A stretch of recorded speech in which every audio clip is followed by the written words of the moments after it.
Hello friends, அனைவருக்கும் வணக்கம். Welcome to my channel. இந்த வீடியோவில் நம்ம என்ன பார்க்க போகிறோம்னா, நேற்று நடந்த மேட்ச், அதாவது சிஎஸ்கே vs ஆர்சிபி மேட்ச் பற்றி தான் நம்ம பார்க்க போகிறோங்க. ஓகே ஃப்ரெண்ட்ஸ், இப்போ வாங்க நம்ம வீடியோக்குள்ளே போவோம்.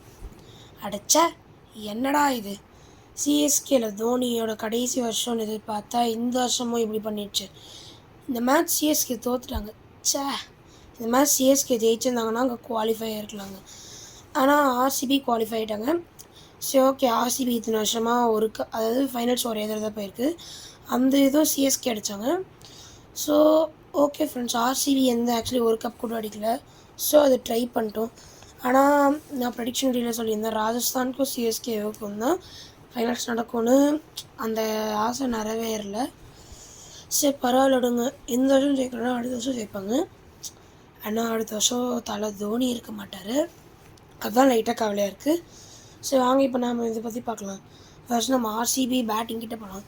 ஆர்சிபி பேட்டிங்கில் ஓப்பனிங் பார்ட்னர்ஷிப்பே 78 ரன்ஸ் வந்துடுச்சு. அதாவது விராட் கோலி ஆஃப் செஞ்சுரி அடிச்சிருக்கலாம், நான் 41. அதே மாதிரி ரஜத் பட்டிதாரும் 41 கொண்டுட்டார். ஆனால் டூப்ளசி ஒரு ஹாஃப் செஞ்சுரி அடித்தார். அதுக்கப்புறம் கேமரூன் கிரீன், தினேஷ் கார்த்திக், அப்புறம் மேக்ஸ்வெல், இவங்க 3 பேரும் பெருசாக இந்த இம்பேக்ட்னு தரல. ஆனால் ரொம்ப கம்மியாகவும் அடிக்கலை. இவங்க 2 பேரும், அதாவது இவங்க 3 பேரும் சேர்ந்து கொஞ்சம் நிறைய ரன்ஸ் அடித்தாங்க. ஸோ இந்த 5-6 பேட்ஸ்மென்ஸ்னாலே ஆர்சிபியோட இது நிறைய வந்துருச்சு. அது சிஎஸ்கே, அதாவது இந்த ஐபிஎல் நீங்கள் பார்த்துருந்தீங்கன்னா எல்லா பவுலரும் அடி வாங்கியிருக்காங்களா? நீங்கள் சொல்லுங்கள், அடி வாங்காத பவுலர் யாராச்சும் இருக்காங்களா? இல்லை. அந்த மாதிரி தான் இந்த மேட்ச்சில் அடி வாங்கின பவுலர்ஸே இன்னும் நிறையா அடி வாங்கியிருக்காங்க. ஸோ இதெல்லாம் பார்த்தா சிஎஸ்கே பவுலிங் இந்த மேட்ச்சில் ஒர்க் அவுட் ஆகலை. அண்ட் என்ன தான் பவுலிங் அடி வாங்கினாலும் விக்கெட் எடுத்தாங்கல்ல, ஸோ அது நல்லது. ஸோ அந்த அடி வாங்கி அதுக்கப்புறம் இந்த ஆர்சிபி ஒரு நல்ல ஸ்டார்ட் இருந்ததுனால தான் 218 அப்படி அவ்வளோ பெரிய ஸ்கோர் இல்லை இந்த வருஷத்தில், ஆனால் ஒரு பெரிய ஸ்கோர் தான். ஸோ அந்த பெரிய ஸ்கோர் அடிக்கிறதுக்கான ஒரு பேஸ்மெண்ட் அமைஞ்சுது.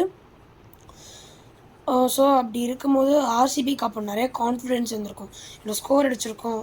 ஆனால் ஆர்சிபியோட மெயின் வீக்னஸே அங்கே பவுலிங் தான். ஆனால் பவுலிங்கில் பெருசாக இல்லை. ஸோ ஆனால் இந்த வருஷத்தில் முகமது சிராஜ், லாக்கி, ஃபர்குசன்லாம் இருக்காங்க. ஸோ கொஞ்சம் வாய்ப்பு இருந்தது, அதை மேக்ஸிமைஸ் பண்ணியிருக்காங்க. ஓகே, இப்போ நம்ம செகண்ட் ஹாஃப்குள்ளே போகலாம். செகண்ட் ஹாஃபில் சிஎஸ்கே பேட்டிங் பண்ணிச்சு.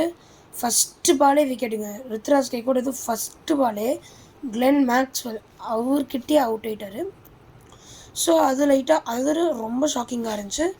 ஸோ இந்த மேட்ச் ரவீந்திரா, அதாவது நம்ம ரச்சன் ரவீந்திரா கொஞ்சம் ஒரு நல்ல லீட் எடுத்து நல்லா ஒரு ஹாஃப் செஞ்சுரி அடித்தாலும் நினச்சேன். அந்த மாதிரி ஹாஃப் செஞ்சுரி அடித்தார்.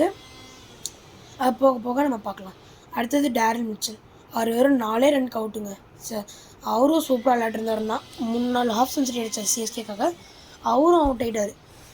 ஆனால் டேரில் மிச்சலோட கேட்ச் விராட் கோலி பிடிச்சார்.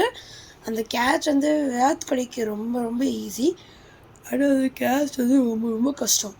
அது அப்படி நம்ம பார்த்தோன்னா விராட் கோலியோட ஃபிசிக்கல் ஃபிட்னஸ் எப்படி இருக்குன்னு நம்மளால தெரிஞ்சுக்க முடியும். ஸோ அது அப்படி இருக்கும்போது டேரில் மிச்சலும் போயிட்டார்.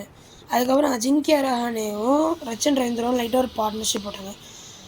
ஸோ அப்போ ரச்சன் ரவீந்திரா 61 ரன்ஸ் அடித்தார் இந்த ஐபிஎல்லில் ஃபஸ்ட் ஹாஃப் செஞ்சுரி. அதுக்கப்புறம் அஜிங்கியா ரஹானே ஒரு 33 ரன்ஸ், அதாவது 30+ ரன்ஸ் அடித்தார். ஸோ இப்படி பார்க்கும்போது ஒரு 50 ரன்ஸ் பார்ட்னர்ஷிப் சம்திங் வந்துச்சுங்க.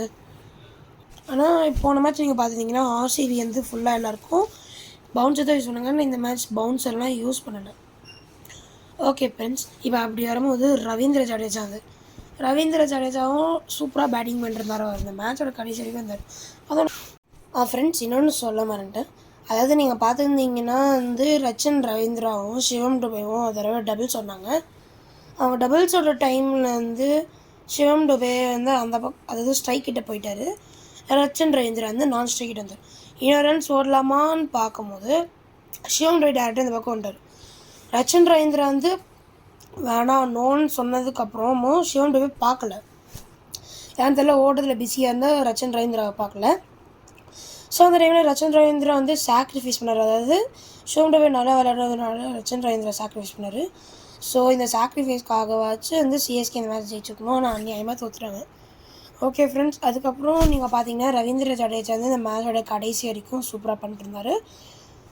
Okay friend. அதுக்கப்புறம் சிவம் டோபே வந்து என்னங்க டெஸ்ட் மேட்ச் விளையாட்டுருக்காரு. சிவம் டோபேலாம் எல்லா பாலும் 6 அடிக்கணும். அவர் என்னன்னா 15 பால் 7 ரன் அடிச்சுட்டு அவுட் ஆகிட்டு போயிட்டுருக்காரு. இந்த மேட்ச்சில் வந்து சிவம் டோபே ஒருத்தர் மட்டும் தான் டெஸ்ட் மேட்ச் ஆடிருக்காரு. அதுக்கப்புறம் ரவீந்திர ஜடேஜாவுக்கும் தோனிக்கும் லைட்டாக ஒரு பார்ட்னர்ஷிப் வந்துச்சு. நீங்கள் தோனி பார்த்தீங்கன்னா ஒரு பால் வந்து அவரோட லெக் சைடுக்கு அடிக்க பார்த்து அது பின்னாடி வந்து ரொம்ப பெரிய 6, அதாவது கிரவுண்டை தாண்டி வெளியவே போய் வந்துச்சு. அவ்வளோ பெரிய 6 எப்போ அப்படி ஒரு 6 அடித்தார்.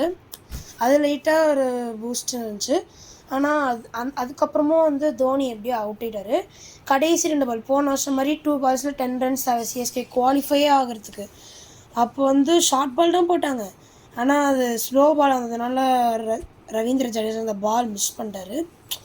அந்த பால், அதாவது அந்த கடைசி 2 பால் 6-4 அடிச்சிருந்தாருன்னா ஜெயிச்சிருக்கலாம் போன வருஷம் மாதிரி. ஏன்னா போன வருஷம் வேறு 2 பால் போட்டாங்க, இந்த வருஷம் வேறு 2 பால் போட்டாங்க. ஸோ தோற்றுட்டாங்க. சரி, ஓகே விடுங்க, அடுத்த வருஷம் பார்த்துக்கலாம். ஓகே ஃப்ரெண்ட்ஸ், இப்போ ஐபிஎல்லோட ஃபைனல்ஸ் ஆல்மோஸ்ட் வந்துடுச்சு. அதான் சிஎஸ்கே குவாலிஃபை ஆகலைனாலும் ஐபிஎல்லோட ஃபைனல்ஸ் வந்துட்டுருக்கு. அது ஒரு ஃபெஸ்டிவல் தான்.